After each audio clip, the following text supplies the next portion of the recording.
আসসালামু আলাইকুম।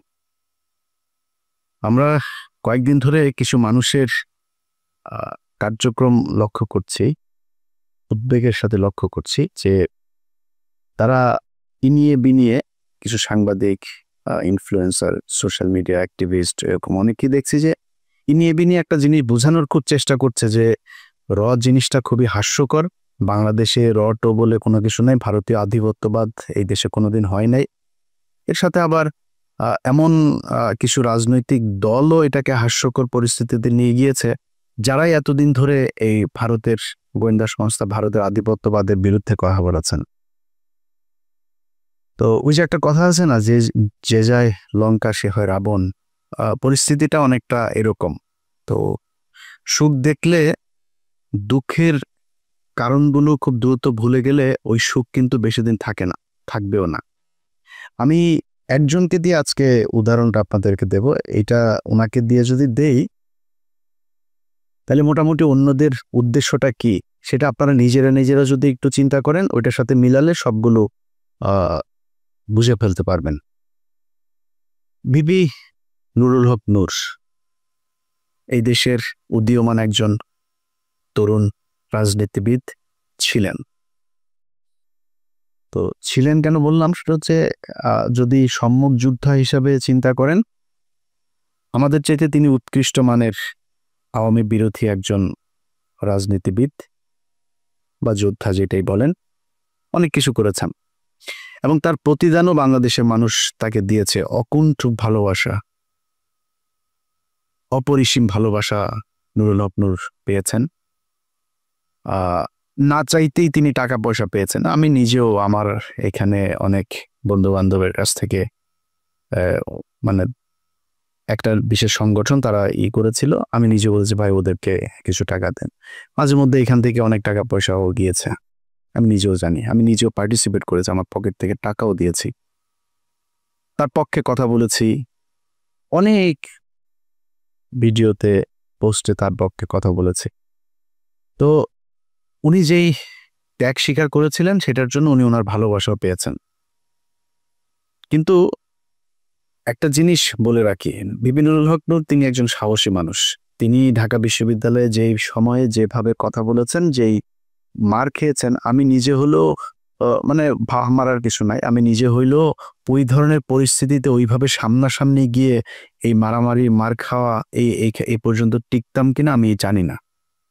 তিনি সেটা করেছেন। বাট আরেকটা জিনিস বলে রাখি, পৃথিবীতে যত মানে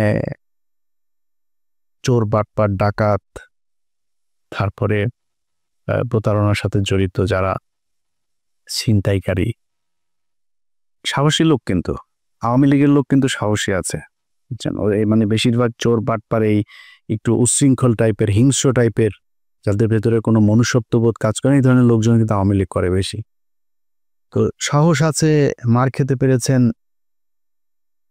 এটা দিয়ে সবকিছু পরিমাপ করা যাবে না।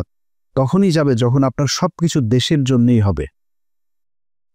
একটা সময় এসে মানুষের কাছ থেকে বিকাশের টাকা পয়সা নিয়ে ভাইকে গাড়ির ডিলারশিপকে করে দেয়া, কাতারে যায় তারপরে ব্যবসা করা, দুবাইতে গোল্ড স্মাগলারদের সাথে ব্যবসার পার্টনার নেয়া, এগুলি করলে ওই সাহসটা আমাদের কাছে মনে হইতে পারে দেশের জন্য না। আপনার নিজের ফেম, নিজের জেদ, নিজের ক্ষমতা আপনার কাছে নেয়ার জন্য, ক্ষমতায় যাওয়ার জন্য আপনি এটা করেছেন। আপনি অস্বীকার করতে পারবেন যে আপনি মুসাদের সাথে দেখা করেন নাই, এটা অস্বীকার করতে পারবেন। আপনি অস্বীকার করবেন, যে বলবেন যে আমি এটা দেখা করি নাই, করতে পারবেন না। কেন করেছিলেন, কোন পরিস্থিতিতে? কোনো পরিস্থিতিতে আপনি করতে পারেন সেটা, কিন্তু আপনি করেছেন।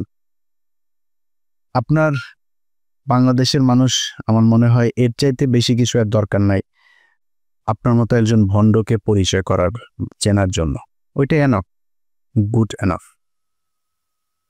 এখন এরপর আপনি রাজনীতি করছেন, আমরা কিন্তু তেমন কিছুই বলছি না।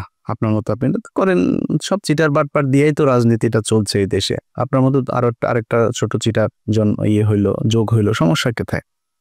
কিছু সময় তো আপনি হাসিনার বিরুদ্ধে কথাবার্তা বলেছেন, গুড, করেন, কোনো সমস্যা নেই। হঠাৎ করে এসে আপনি আমাদের বিরুদ্ধে কথা বলা শুরু করলেন। আপনাদেরকে বলে রাখি, ওনার সাথে তো আমার এই মানে গতকালকে ওনার সাথে আমার টেক্সট চালাচালি হয়েছে। উনি টেক্সট পাঠিয়েছেন, একটা মেসেজ পাঠিয়েছেন, কি পাঠিয়েছেন, কি বলতে চেয়েছেন ওইটা আমি শেষ অংশে বলছি আপনাদেরকে। তো ওনার সাথে ভালো সম্পর্ক। এর মাঝখানে একবার ওই যে মুসালের সাথে দেখা করার পরে আমি ওনার বিরুদ্ধে একটা ভিডিও করেছিলাম, উনি কিভাবে মানুষের কাছ থেকে টাকা পয়সা টয়সা নেয় এটা নিয়ে। তারপরে আবার ওনার সাথে সম্পর্কটা উনি ভালো করেছেন। তা আমি চিন্তা করেছি খামাখা ওর সাথে ঝামেলায় যাওয়ার দরকার নেই, ঝামেলায় যায়নি। হঠাৎ করে এসে আপনি 2 দিন আগে বিদেশে বসে থাকা ইউটিউবার, ফেসবুকার এরা হচ্ছে গিয়ে বাংলাদেশে পরিস্থিতি ঘোলা করার চেষ্টা করছে, এইটা আপনি আরো 10 মাস আগে বলেন নাই কেন? তখন দিয়ে আমাদের কাছে হেল্প চাইতেন, বিভিন্ন প্রোগ্রামের দিতেন, লিঙ্কটিং দিতেন, তখনই বলতেন।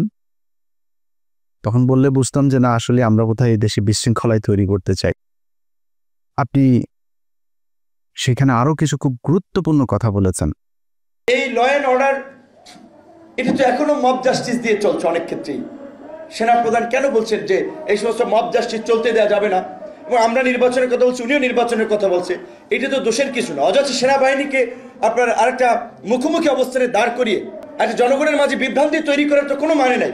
আজকে বিএনপির, আমি জানি না আজকে এই বর্তমান তথ্য প্রযুক্তির এই যুগে সাইবার যুদ্ধ মোকাবেলা করার জন্য তাদের প্রস্তুতি কি? তাদের নেতাদের চরিত্র হনন করা হচ্ছে, যাকে তাকে রয়ের এজেন্ট বানিয়ে দিচ্ছে, ষড়যন্ত্রকারী বানিয়ে দিচ্ছে। আর এই যে একজন ইউটিউবার, ফেসবুকার, এরা হচ্ছে দেশপ্রেমিক, দেশের বাইরে থেকে এরা আপনার দেশ স্বাধীন করে ফেলেছে, সিনিয়র নেতাদের চরিত্র হনন করছে। এইগুলো নিয়ে আমি জানি আপনাদের এগুলো কনফিউজ করে কিনা। তো এইভাবে যদি মানুষের মাঝে বিভ্রান্তি তৈরি করে, তাহলে তো মানুষ বিভ্রান্তিতে পড়বে। কথায় কথায় একে ওকে র ট্যাগ লাগায় দেয়। র ট্যাগ লাগায় দেয় মানে কি? আমরা তারেক রহমানের র বলছি নাকি, কারণ খালেদা জিয়াকে বলছি, ভারতের চর বলছি কখনো? সালাউদ্দিনকে কেন বললাম? ওই মির্জা আব্বাসের সাথে গাঞ্জা, মির্জা আব্বাসে তো আমরা রয়ের লোক বলি নাই। ওই গোয়ারশর চন্দ্র রায়, তারে রয়ের লোক বলি, এরে বলছি, ফখরুল্লে বলি। বিএনপিতে তো হাজার হাজার লক্ষ লক্ষ কোটি কোটি মানুষ, কই বলি না তো? ওই শামা ওবায়দরে বলছি। এদের বলি কেন? নিশ্চয় কারণ আছে। সবাইরে তো বলি না, আপনারও তো বলি নেই। আপনার বিরুদ্ধে যখন কথা বলছে তখন আপনি যে ওদের ওই অন্য দেশের গোয়েন্দা সংস্থার সাথে দেখা করে আসেন, আপনারা কিন্তু আমরা রয়ের লোক বলি নাই তখনও। তো যাদেরকে বলি তাদের পেছনে নিশ্চয়ই কারণ আছে। সালাউদ্দিন সাহেব শিলংয়ে গেলেন, শিলংয়ে যায় তারপরে সেখানে সাদা লুঙ্গি, সাদা পাঞ্জাবি পরে বিশাল বাংলোর মধ্যে ঠ্যাংয়ের উপর ঠ্যাং তুলে দেয়া, তারপরে তিনি বসেই করেন, লোকজনের সাথে দেখা করেন, সাক্ষাৎ করেন, ছবি তোলেন, পোলাও কোরমা খায়, আবার পছন্দ মতো নারীও সাপ্লাই পায়, সবই পেয়েছে। তো কিছুই হয়নি। দেশে আসার পরে আজকে 10 মাস আপনাকে যদি এইভাবে কোনো একটা দেশের গোয়েন্দা সংস্থা ওই দেশে তুলে নিয়ে যাইতো, সেটা আপনার দেশের যারা যারা, যে আইন শৃঙ্খলা বাহিনীর সদস্য যারা যারা এটার সাথে জড়িত, ওই দেশের যারা জড়িত, দুই পক্ষের বিরুদ্ধে আপনি অভিযোগ করবেন না? 10 মাস হয়ে গেল। ওনাকে একবার ডেকেছিল ওই আইসিটি, আপনার ওই ইন্টারন্যাশনাল ট্রাইব্যুনাল, যেটা, যে উনি জিজ্ঞেস করেছে কি হয়েছে, কিছু বিবরণ দিয়ে এসে ওনাকে বলা হয়েছে অভিযোগ করতে। উনি অভিযোগ করেন নাই। অভিযোগ না করে তিনি চলে এসেছেন, তার আইনজীবীকে নিয়ে বসে আমরা পরে করব। And it's been 10 months. এই 10 মাসের মধ্যে আমি সময় পান না। আপনার 10 বছর যারা জীবন থেকে ধ্বংস করে দিল, আপনি তাদের জন্য 10 মাসে এসে আপনার অভিযোগ নাই, কোনো আপনার তাদের ব্যাপারে ক্ষোভ নাই, আপনি সেটা গায়েব করে দিলেন। এখন আমি যখন এটা নিয়ে আলোচনায় আনলাম, আপনার ওনার আইনজীবী একটা পোস্ট করেছেন। এই ব্যক্তি বলেছেন যে উনি সময় পান না, এটা সালাউদ্দিন সাহেবের দোষ না। ওনাকে বলেছেন সালাউদ্দিন সাহেব আগে, উনি সময় পান না, এই জন্য করা হয়নি। এটা মানুষ খাবে। তো ভিপি নুরুল হক নূর, উনি খুব কষ্ট লাগলো ওনার। ওইটা শোনার পরে কিন্তু আমার মনে হইল যে সামথিং ইজ রং দেয়ার। আমার এই গত কয়েকদিনে আমি কয়েকজন মানুষের যেই মানে তাদের যেই কি বলবো যে কার্যক্রম, তৎপরতা, এগুলো দেখে আমি কনফার্ম হয়েছি টাকা এক জায়গা থেকে বিশাল বড় অঙ্কের পেয়েছেন। আমি দীপিনুরকে আগের বার যেভাবে ধুয়েছিলাম না, দীপিনুর আমার সাথে কথা বলার প্রশ্নই আসে না, সে এরকম ছেলেই না, যথেষ্ট ঘাটতার আসে। এসছে কেন? কৌশল। আমার সাথে সে ঝামেলায় যাইতে চায় না, আমার সাথে ঝামেলায় গেলে তার রাজনৈতিক ক্যারিয়ারের সমস্যা হবে, সে নিজে ওই গোলাম ময়লা রনির মতো হারায় যাবে, এই জন্য সে আমার সাথে আসতে চায় না। তো আসলো, এসে তারপর আমারে নিয়া যা মনে চায় আমাদের সবাই, আমি কনক সরোয়ার, পিনাকি ভট্টাচার্য, আমাদেরকে যা মনে চায় তাই বলল। এখন সে এই ঝুঁকিটা কেন নিল? এইটার পেছনে এমন একটা অ্যামাউন্টের টাকা সে পেয়েছে যেটা তাকে বাধ্য করেছে এই কথাগুলো বলতে। ইলিয়াস আমার বিরুদ্ধে বলল, পিনাকি আমার বিরুদ্ধে বলবে, কনক সরোয়ার বলবে, সমস্যা হবে না। যেটা পেয়েছে এইটা বিশাল অঙ্কের, অনেক বড় অঙ্কের একটা অ্যামাউন্ট পেয়েছে। আরেকটা ছিল ওই যে তারেক, এও হঠাৎ করে এসে বলল, এরা তো ভাই কিছুই করতে পারেনি, সর্বোচ্চ কি পাবে? ধরেন বিএনপির সাথে যদি মিলে, বিএনপি বলবো ওকে বাপ তোমার আমি পটুয়াখালীতে একটা আসন দিলাম, ওইটারে বলবে ভাই তোমারে আমি করি, তোমার এমপির সাথে মিলামিশা কিছু কাজ টাজ দিব না, টেন্ডার দিব না। তারেকে তো দিবে না, কেউ কোনো দলের সাথে যদি যা লাগে যে আমরা তোমাদের সাথে থাকবো, ওর একক একটা পাবে না। নূর হয়তো একটা পাইতে পারে, ওরা ওইটাও দিবে না। তো ও আমার পিছনে লাগলো, আমাদের নিয়ে কথা বললো, অথচ এরা সবাই কিন্তু আমাদের সাথে খুব ভালো সম্পর্ক বজায় রাখে। মানে আমি এটা বলছি না যে আমি বিশাল আকারে কোনো কিছু, এটা না, মানে ও ভয়ে হোক আর ভালোবেসে হোক আর মানে পরিস্থিতির কারণেই হোক, আমার সাথে ভালো একটা সম্পর্ক, এবং এটা খুব স্বাভাবিক ব্যাপার, এটাই রাখা উচিত, তারা রাখেও। আমি দেশের বিরুদ্ধে যাইনি। তো হঠাৎ করে এসা একসাথে আপনি লেগে গেলেন। সো আমরা তো জানি টাকা পয়সা কোত্থেকে আসে, কোত্থেকে টাকা পয়সা দিচ্ছে। আমরা তো বিক্রি হয়নি কারো কাছে, আপনারা বিক্রি হয়ে গেলেন। কয়টা টাকার জন্য আপনার পুরো ক্যারিয়ার ধ্বংস করে দিলেন। এই বাটপার এর আগে একটা কাজ করেছিল, আমরা চলেন আমরা ওই একটা বক্তব্য শুনে আসি তার। শেখ হাসিনা যখন তাকে ডেকেছিল গণভবনে হওয়ার পরে, তখন কিন্তু সে কিছু কথা বলেছিল সেখানে। সে কথাগুলো আগে শুনি, তারপরে আমরা পরে আলোচনায় যাই। আমিও যেটা বলেছি যে আমি ছাত্রলীগের কর্মী ছিলাম না, শুধু ছোটোখাটো একটা নেতাও ছিলাম, হলের পোস্টেড ছিলাম।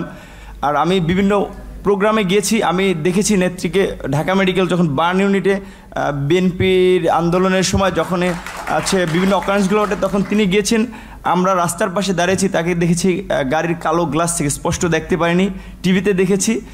আর আজকে দেখার পর আমি অনেকক্ষণ চেয়ে রয়েছি। আমি 2.5 বছর বয়সে আমার মা মারা যায়, আর আমার ছোটো ভাইকে এখানে এসেছে, ওর বয়স ছিল তখন 1 বছর। আমার মায়ের এটা আমি যতটুকু মনে করতে পারি, আমি সেটা খুঁজে পেয়েছিলাম আমার প্রাইমারির একজন শিক্ষিকার মধ্যে, আমি যেই প্রাইমারিতে পড়েছি।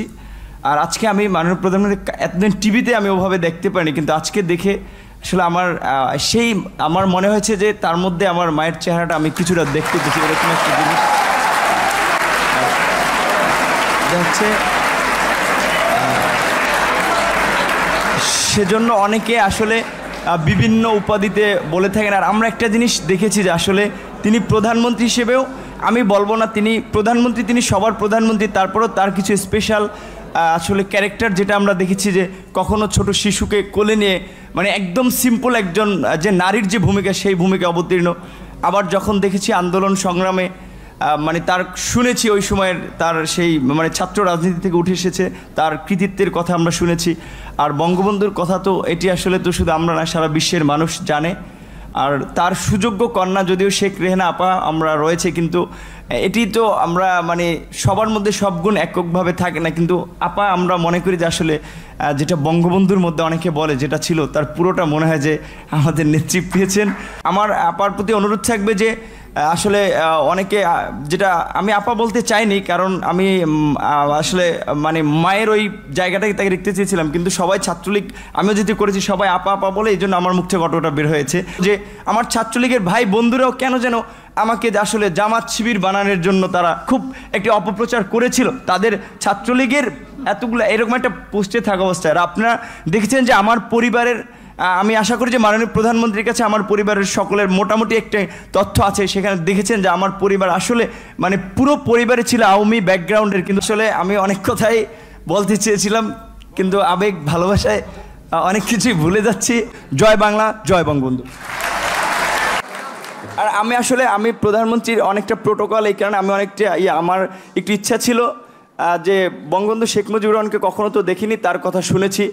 আর তার গান যেটি আমি ক্লাস 5-এ একটা গান খুব ভালো লেগেছিল, আমাদের স্কুলের মাঠে মুক্তিযোদ্ধা সংসদ সন্তান কমান্ডের আয়োজনে একটা প্রোগ্রাম ছিল, ওখানে এরকম একটা গান ছিল, যদি রাত পোহালে শোনা যেত বঙ্গবন্ধু মরেনি, তাহলে আমরা পেতাম জাতির পিতা বিশ্বপিত মহান নেতা, এরকম একটি গান। আর বঙ্গবন্ধুর প্রেমে তো সবাই পড়েছে। আর আমার যেহেতু আমি বলেছি আমার মাকে আমি সেই 2.5 বছর বয়সে হারিয়েছি, আমি তো প্রথমে আমার ইচ্ছা ছিল যে আমি মাননীয় প্রধানমন্ত্রীকে, যেমন ভারতের নরেন্দ্র মোদী আমরা দেখেছিলাম মাননীয় প্রধানমন্ত্রী যখন গিয়েছেন কোনো রকম প্রোটোকল ব্রেক করেই তিনি তাকে ওয়েলকাম জানিয়েছিল, আমার একটা ইচ্ছা ছিল তাকে মানে একদম ঝটিকা আগে তাকে সালাম করাটা। কিন্তু আমি ভাবছি তার পিছনে যেহেতু তার নিরাপত্তা রক্ষীরা রয়েছে সেটা বিঘ্ন ঘটবে কিনা, এই জন্য আমি যাইনি। আমি একটু মাননীয় প্রধানমন্ত্রী আপনাকে একটু, যেহেতু আমার মা নাই, আমি বলেছি আমার সেই মাতৃত্বের ছায়াটা আমি দুজনের ব্যক্তির মধ্যে খুঁজে পেয়েছি, সেটা আমার শিক্ষিকা এবং হচ্ছে আপনি, আমি একটু আপনাকে সালাম করতে চাই।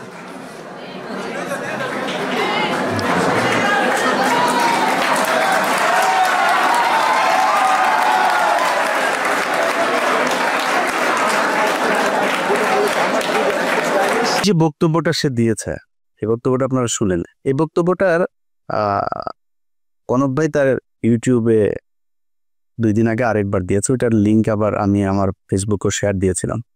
তো শেয়ার দেওয়ার সেটা আবার তার চোখে পড়েছে, পড়ার পরে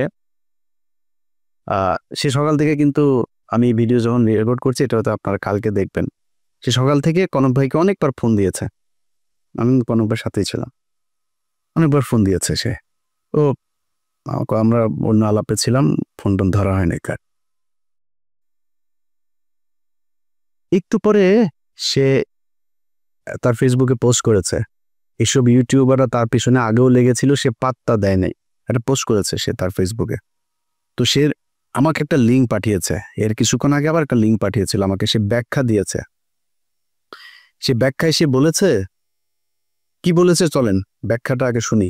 ওই যে শেখ হাসিনার ওইখানে গণভবনে গিয়ে যে বক্তব্য দিয়েছিল সেটা ব্যাখ্যাতে, তার জবাবটাতে আপনারা সন্তুষ্ট হন কিনা চলেন শোনা যাক। আমার কাছে ফোন আসলো তৎকালীন প্রধানমন্ত্রীর কার্যালয়ের থেকে, যে ডাকসুর সমস্ত প্যানেলকে তিনি চায়ের আমন্ত্রণ জানিয়েছে। যাওয়ার সিদ্ধান্ত নেওয়ার আগেই তখন আমার বাবাকে এই পটুয়াখালী থেকে ঢাকায় নিয়ে আসা হয়, এবং নিয়ে এসে তাকেও কিছুটা আসলে যে আতঙ্কিত করা হয়, আপনার ছেলে যদি না যায় আপনার ছেলেকে মেরে ফেলতে পারে। যে দেখেন খালেদা জিয়ার মতো একজন বিশাল মাপের নেত্রী, তাকে জেলে নিয়েছে, বিএনপির নেতাকর্মীরা কি আন্দোলন করে তাকে বের করতে পেরেছে? সে যদি না যায় এটার জন্য তার পরিণতি কিন্তু চরম আসলে খারাপ হতে পারে। তো এখন আমার মা নেই, তো আমার বাবা আসলে এক প্রকারে আমার বলা চলে যে খুব ক্ষমা চাওয়ার মতো, যে বাবা আমি তো তোদেরকে মানুষ করেছি, আমি তোদের কাছে কিছু চাই নাই, বলি নাই, তোরা বিশ্ববিদ্যালয়ে পড়স, আমি তোর একটা অনুরোধ করি যে যেহেতু প্রধানমন্ত্রীর পক্ষ থেকে দাওয়াত করা হয়েছে গণভবনে যাও। উনি স্বাভাবিকভাবেই যে একজন মায়ের জাতি, তো ওনাকে তুমি সেভাবেই সম্মান করবা। আমার বাবাই আমাদেরকে তখন মায়ের আদর বাবার আদর দুটো দিয়ে বড় করেছে। তখন আসলে আমি খুব একটা দায়বদ্ধতার মধ্যে পড়ে যাই যে আমার বাবার কথা বা বাবার একটা আকুতি বা আমি নিজে যে ক্যারেক্টারের বলা চলে সেটা আমার বাবার অনুরোধের কারণ। বলে না তার এই যেটা সে বলেছে এটাতে আপনারা সন্তুষ্ট কিনা আপনারা নিজের কাছে জিজ্ঞেস করেন। দেখেন তাকে নাকি তার বাবাকে চাপ দিয়ে তারপরে তাকে সেখানে যেতে বাধ্য করেছে। বাবাকে আপনার কি মনে হয় ভিপি নূর যা যা করেছে সেটা যদি সাজানো নাটক না হয়, আমার তো মনে